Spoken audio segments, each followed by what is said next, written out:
Hey everybody, it's GamerSketch, back again, doing something that actually relates to my channel name. First and foremost, I want to mention that this video is actually a response video to a video by the Benana that was done about 2 weeks ago at this point. If you like my style of videos, be sure to check him out. There aren't a lot of retro gaming channels out there run by kids my age, so it's always nice to give them the support they deserve. Anyways, today's video centers around a gaming icon. Mario! Nintendo's unforgettable mascot has delivered us hundreds of incredible games over the past 40 years. So today, I'm going to be counting down my top 7, because why not, Mario games of all time. Now, unlike Mr. Benana, I'm going to be including some spin-offs in this list. Because there's some great spin-offs out there who really deserve some more love, so why not shed some light onto them? Now, that being said, I do have a couple rules. First rule being, I'm only including spin-offs that take place within the Mario universe, meaning it can only star the Mario cast. So something like, say, Super Smash Bros. Wouldn't count for that since it mixes multiple series. Second, I'm only including games in this list that I've really played extensively. So, before I get any mean comments about it, I've only played about an hour of Super Mario Galaxy, so it won't be on this list. And I've never played Super Mario RPG Legend of the Seven Stars, so it won't be on this list either. That being said, let's get right into my top 7 Mario games of all time.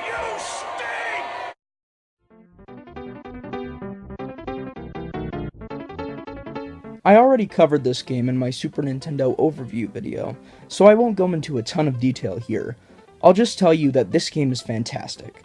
The fact that this game was a launch title for the Super Nintendo should be a clue to just how incredible the whole SNES library is.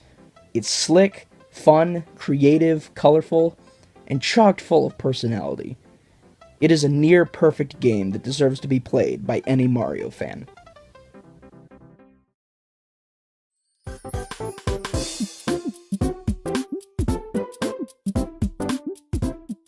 Okay, I get it. This may be a bit of a weird pick. And if you think this is weird, this is just the tip of the iceberg. It gets worse. Are there technically better Mario games out there? Well, yes. Not only do I think it has some of the most fun level designs the 2D series has to offer, but I have years worth of memories with it. I got this for Christmas in 2010, and it instantly became a family and friend favorite. The Wii was the only real system my family and I ever played together. And what games did we play? Well, definitely not Brawl, since it was too difficult for my parents to understand. So that left my family with Wii Play, Wii Sports, and New Super Mario Bros. Wii. This game has given me almost 7 years worth of memories, including ones that are still being made today. And while this game itself may be relatively simple, it's super fun, and it's easily one of the best titles on the Wii.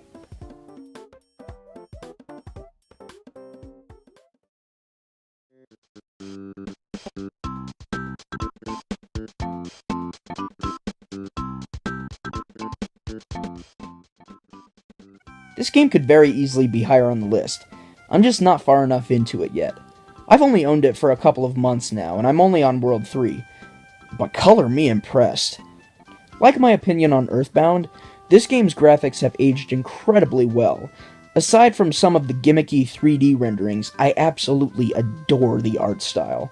It feels like you're playing inside an elaborate coloring book. Everything is so cute and fun and happy-go-lucky. It just feels so lighthearted and genuine. Even though I'm not too far into it at this point, it's already replaced Super Mario World as my favorite Mario game on the SNES, and that's really saying something.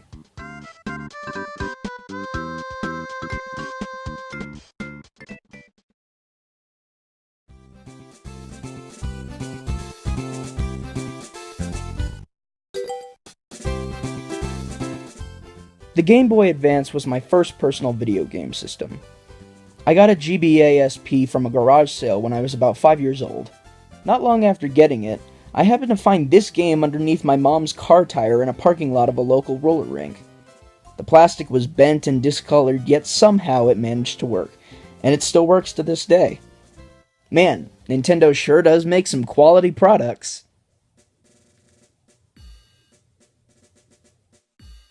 This was my first exposure to a real RPG. And even though I didn't totally understand the battle mechanics, I fell in love with the game's world. It was so fun and colorful and different. I almost feel bad for the kid who lost it in that parking lot. This game has plenty of fun and wacky stories and characters to get interested in, and the graphics are cartoonishly beautiful. I love the world of the Bean Kingdom, and I really wish that Nintendo would make more games using this location. I love this game. It's one of the best RPGs ever made. It's certainly one of the best I've played, and I really wish more people knew about it.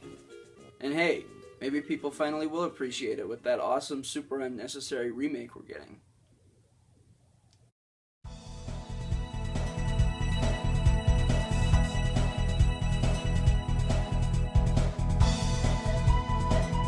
In my SNES overview video, I briefly talked on how the Nintendo 64 was my favorite console of all time because it has some of my best childhood memories. And really, Mario Kart 64 is one of the main reasons for that. I have vivid memories of being 8 years old and playing it in my best friend's basement while laying on beanbags. And how when I got my Nintendo 64 a year later, he would bring the game over so we could play it on the 10-inch TV in my room. I really miss those days. Okay, I know. I'm only 16 years old and I'm already getting introspective. But seriously, those days were just so much simpler. I guess I'm just kind of wishy-washy. Oh, good grief. As for the game itself, it's not even the best Mario Kart in terms of tracks. If I had to choose the best Mario Kart, technically, it would probably be Mario Kart DS. It's got some of the best tracks in the whole series. But the nostalgia overload for 64 pushes it over the edge for me. Don't get me wrong, the game is still great on its own. The tracks it does have are fun and varied, the graphics have that unforgettable 64 charm, and it has some of the best music on the system. And if you ask anyone who grew up with the system, I'm sure they'll agree.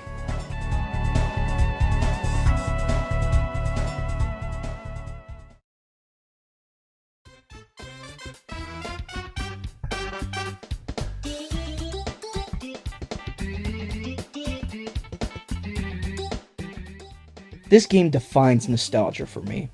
I really owe it to this game. It's what started my drive to collect.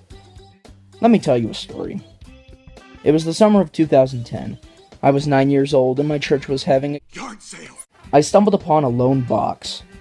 In it stood a Nintendo 64, a tangle of wires and controllers, and 8 games. A cavalcade of crap sports games, of which I only still own one, Off-Road Challenge, and Super Mario 64.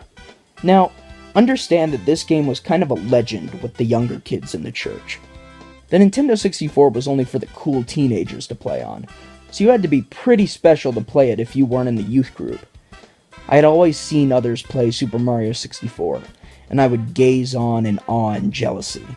Now, it is true that my family did own a Wii at this point, but I had never seen a 3D Mario game, and now I could buy this thing that I had coveted for years for only $10!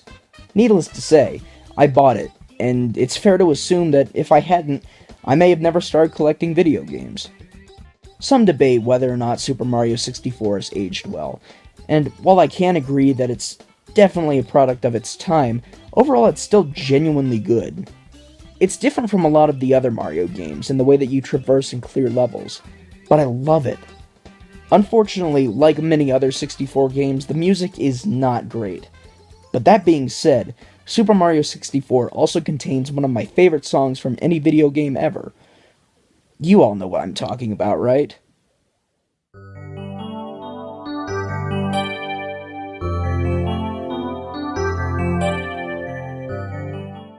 I've heard stories from people who grew up with the SNES that the first time they heard aquatic ambiance, it made them think of video games in a different way. That's what Dire Docks did for me. The Nintendo 64, and specifically this game, made me think of games in a completely different, new, introspective way, even as a 9-year-old. I won't say that this game is a masterpiece. It is, without a doubt, flawed, but I can't find anything but beauty in all of its imperfections.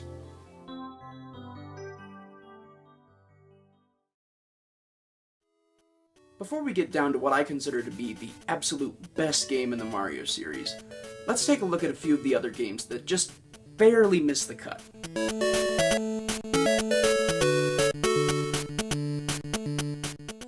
This is my favorite side-scrolling portable Mario game. It's got smooth controls, simple but fun graphics, and great music, especially when you consider it's on a Game Boy. Enough said. Check it out.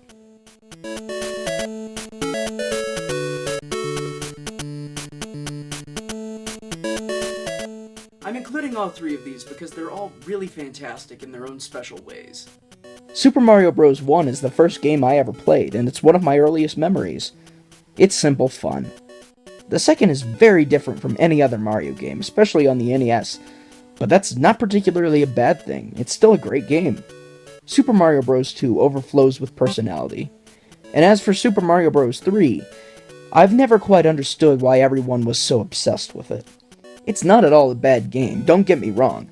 It's good, especially for the NES. I like it, just not half as much as everybody else.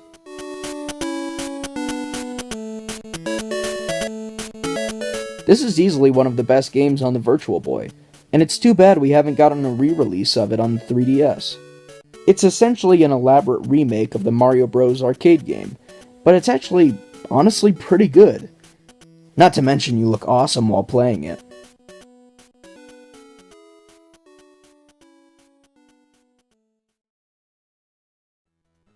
Okay, I doubt that anybody on the face of the earth agrees with me on this, and I can almost guarantee you that you can't guess it. It looks like I've already passed all of the best games up. What could possibly be the best Mario game of all time? Well, my favorite Mario game isn't even in the main series. It's a spin-off, and it's actually fairly unknown. It was released in 2000 exclusively on the Game Boy Color, and it really doesn't get the love it deserves. And that game is...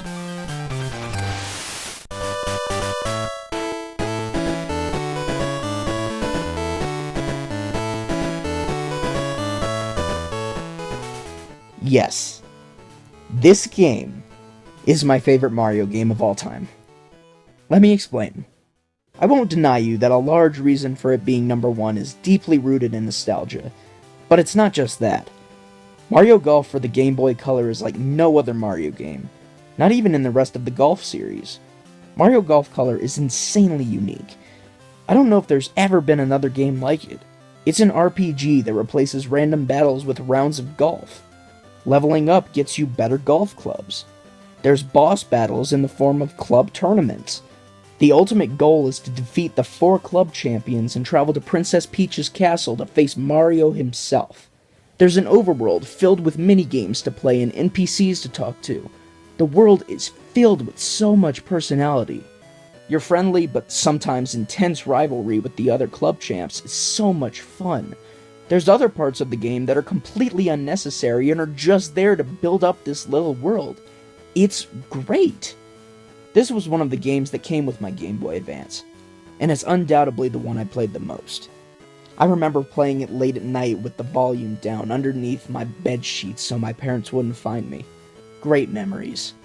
Yet I always find myself revisiting this game. It's not just a nostalgia bomb. I want to explore the world. I want to get the lowest score in Peach's tournament.